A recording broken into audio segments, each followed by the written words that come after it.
अपने हक अधिकार मान सम्मान के लिए हम लोग ना लड़ने से डरते हैं ना मरने से डरते हैं। आप कह रहे हैं क्रीमी लेयर करके कुछ जातियों को हटाएंगे या कुछ परिवारों को हटाएंगे, तो भैया मेरे एक बात बताइए कि सुप्रीम कोर्ट के जज जितने लोग दिए हैं ये जजमेंट, इनकी जाति आप पता कीजिए और इनके बाप का नाम पता कीजिए, तो इनके बाप भी सुप्रीम कोर्ट में कॉलेजियम से जज बने। जब आपका बाप जज है, आप जज बन जा रहे हैं, तो वहाँ पे आपको क्रीमी लेयर नहीं दिखता है। ये फैसला सीधे तौर पे जो अनुसूचित जाति जनजाति समाज के जितनी भी जातियां हैं उन सारी जातियों को आपस में विद्वेष बढ़ाने का काम सुप्रीम कोर्ट के जजों के द्वारा किया जा रहा है, उनको बांटने का काम किया जा रहा है। सरकार और सुप्रीम कोर्ट के मिली जुली जो गठजोड़ है उसके माध्यम से इस देश में दलितों आदिवासियों के आरक्षण को खत्म करने का प्रोपेगेंडा चलाया जा रहा है। जितना मान जी इसका स्वागत किए हैं और कह रहे हैं कि ये ठीक फैसला है। SC/ST आरक्षण को लेकर के सुप्रीम कोर्ट का एक फैसला आया है। सुप्रीम कोर्ट ने राज्य सरकार को निर्देश दिया है कि आप चाहें तो अपने राज्य में SC/ST आरक्षण को वर्गीकरण कर सकते हैं, मतलब कोटा में कोटा कर दिया गया। हमारे साथ बात करने के लिए भीम आर्मी के प्रदेश अध्यक्ष अमर ज्योति हैं। कैसे देख रहे हैं इस फैसला को? सुप्रीम कोर्ट का जो ये 5 जजों का जो फैसला है, 6 जजों का बेंच जो था, ये फैसला सीधे तौर पे जो अनुसूचित जाति जनजाति समाज के जितनी भी जातियां हैं जो संविधान में लिस्टेड हैं उन सारी जातियों को आपस में विद्वेष बढ़ाने का काम सुप्रीम कोर्ट के जजों के द्वारा किया जा रहा है, उनको बांटने का काम किया जा रहा है। उनका जो आरक्षण है उस आरक्षण को बांट करके उनका जो सीट है वो सारी सीटों को NFS के माध्यम से उन सीटों को ख़त्म करने का प्रयास हो रहा है।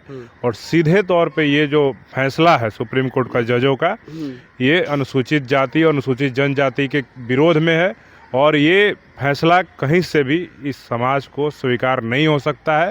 ये लोग सीधे तौर पे आप सोचिए कि किसी भी विश्वविद्यालय में या किसी विभाग में, सरकारी विभाग में अगर वैकेंसी निकलती है, अगर मान लीजिए आप कह रहे हैं क्रीमी लेयर करके कुछ जातियों को हटाएंगे या कुछ परिवारों को हटाएंगे जिनको आप कह रहे हैं कि ये नौकरी में आ गए, जो IAS बन गए, उनका बेटा IAS रिजर्वेशन से नहीं बनना चाहिए, तो भैया मेरे एक बात बताइए कि सुप्रीम कोर्ट के जज जितने लोग दिए हैं ये जजमेंट, ये 5 जज जो हैं इनकी जाति आप पता कीजिए और इनके बाप का नाम पता कीजिए, तो इनके बाप भी सुप्रीम कोर्ट में कॉलेजियम से जज बने और उसके बाद ये उनका बेटा और उनका भतीजा कोई भाई जज बन गया।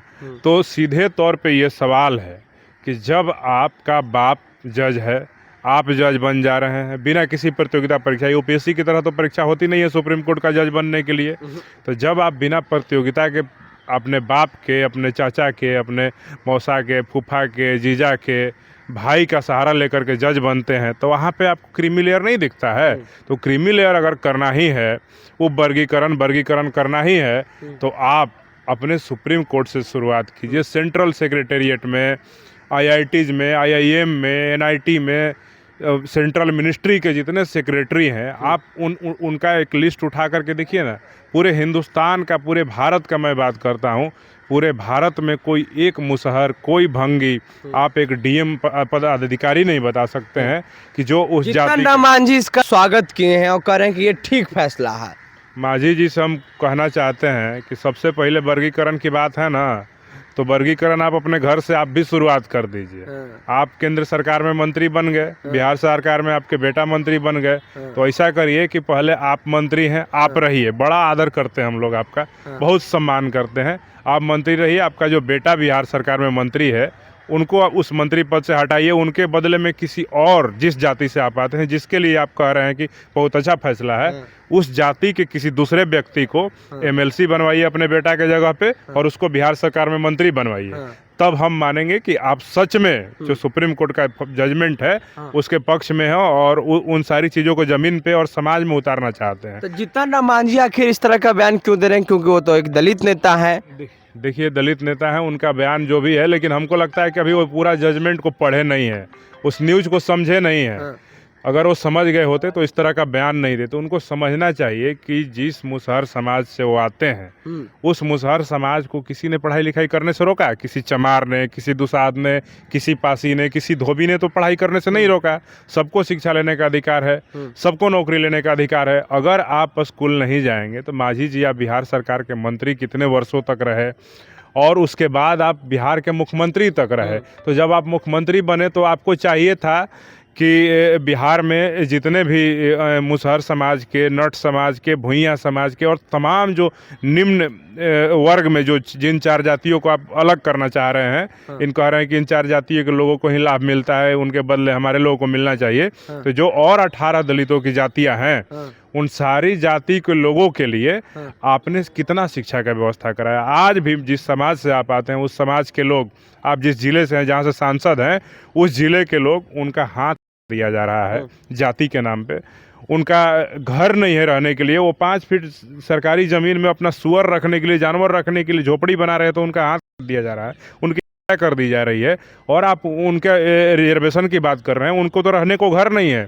उनको मांझी जी कभी दलितों के लिए आवाज उठाए हैं? जीतन राम मांझी जी बड़े नेता हैं और दलित समाज के हक में वो हमेशा बोलते रहते हैं, लेकिन इस मुद्दे पे हमको लगता है कि वो भटक गए हैं। या भाजपा में जाने के बाद जैसे मंत्री पद मिला तो हमको लगता है कि आरएसएस का इनके ऊपर प्रभाव हो गया है, या हो सकता है कि जीतन राम मांझी जी के ऊपर दबाव हो, मोहन भागवत का दबाव हो, आरएसएस का दबाव है, आरएसएस का दबाव हो, मोहन भागवत का दबाव हो, नरेंद्र मोदी जी के दबाव में आकर के जीतन राम मांझी जी सोच रहे हैं कि इस तरह का हम बयान दे ताकि हमारा मंत्री पद जो है बरकरार रहे, हमारे बेटा का भी मंत्री पद बरकरार रहे, इसलिए दे रहे हैं। इनको ये समझ में नहीं आ रहा है कि जिस मुसहर का बेटा पीएचडी किया ही नहीं, वो अगर यूनिवर्सिटी में प्रोफेसर की वैकेंसी निकले एक मुसहर के समाज के लिए, तो जब वो पीएचडी जेआरएफ नेट किया ही नहीं रहेगा कोई मुसहर भुइयाँ का बेटा, तो वो वहाँ प्रोफेसर नहीं बनेगा, वो नहीं बनेगा। आप लोग क्या करेंगे? देखिए, सीधे तौर पे इस मामले पे पूरे देश के जितने भी बड़े नेता हैं अनुसूचित जाति जनजाति के समाज के, सबने इसका विरोध किया है। जितने बड़े नेता हैं, चाहे वो बहन कुमारी मायावती जी हो, या बिहार के नेता चिराग पासवान जी हो, या भीम आर्मी के प्रमुख चंद्रशेखर आजाद जी हो, सब लोगों ने इसका विरोध किया है। और सब लोग मिल करके इसके खिलाफ, कई लोग सुप्रीम कोर्ट जा रहे हैं पुनर्विचार याचिका डालने के लिए, और हम सब लोग मिल करके अगर सरकार इस पे अध्यादेश ला करके आरक्षण को 9वीं अनुसूची में नहीं डालती है, वर्गीकरण, उप वर्गीकरण, क्रीमी लेयर का जो मामला इसको खत्म नहीं करती है, और समाज में पूरे देश के अनुसूचित जाति जनजाति समाज को आश्वस्त नहीं करती है अपने फैसले से, तो हम लोग सीधे तौर पे यही समझेंगे कि सरकार और सुप्रीम कोर्ट के मिली जुली जो गठजोड़ है उसके माध्यम से इस देश में दलितों आदिवासियों के आरक्षण को खत्म करने का प्रोपेगेंडा चलाया जा रहा है। 21 तारीख को भारत बंद है। देखिए, 21 अगस्त का जो भारत बंद है, कई लोग इसके फेवर में, 21 अगस्त के भारत बंद के फेवर में कई संगठन, कई नेता, कई लोग बोल रहे हैं, लिख रहे हैं, लेकिन अभी तक भीम आर्मी आज़ाद समाज पार्टी के जो नेता हैं हमारे चंद्रशेखर आजाद जी, उनका कोई ऐसा दिशा निर्देश नहीं आया है।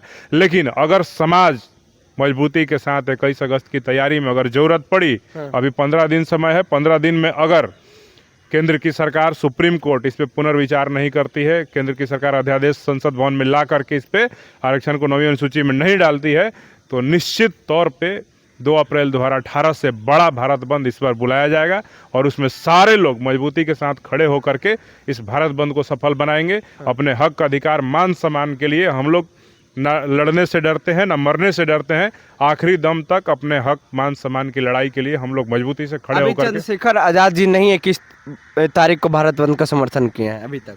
देखिए, चंद्रशेखर जी का अभी तक समर्थन का मामला अभी जो है नहीं आया है। वो अभी जितना जजमेंट है, जो सुप्रीम कोर्ट के जजों ने 265 पेज का जो जजमेंट है, उस जजमेंट को जब तक वो अच्छी तरह से देख नहीं लेते हैं उसका क्या नुकसान है। क्योंकि 2 अप्रैल 2018 में हमारे समाज के 25 लोग मारे गए थे 2 अप्रैल 2018 में, मध्य प्रदेश, राजस्थान, उत्तर प्रदेश और तमाम प्रदेशों में। तो हम नहीं चाहते हैं कि हमारे समाज के जो युवा हैं वो अपनी जान गंवाएं, लेकिन अपना मान सम्मान की बात आएगी तो हम जान गंवाने से भी पीछे नहीं हटेंगे और अपने हक और हकूक़ की लड़ाई को छीन करके लेंगे। शुक्रिया बातचीत करने के लिए। तो 21 तारीख को भारत बंद किया है कर्मचारी संघ, जो SC/ST कर्मचारी संघ के जो तमाम लोग हैं वो ऐलान किए हैं, लेकिन भीम आर्मी का अभी तक समर्थन नहीं है। वो चंद्रशेखर आज़ाद का इंतज़ार कर रहे हैं कि कब वो परमिशन दें, ताकि जो उनके कार्यकर्ता हैं वो इसका मतलब समर्थन करें। बहरहाल हमारी बातचीत में आपकी क्या राय है, प्रतिक्रिया देने नीचे कमेंट बॉक्स में। फेसबुक पर देख रहे हैं वीडियो को शेयर कर लें, यूट्यूब पर देख रहे हैं हमारे चैनल को सब्सक्राइब कर लें।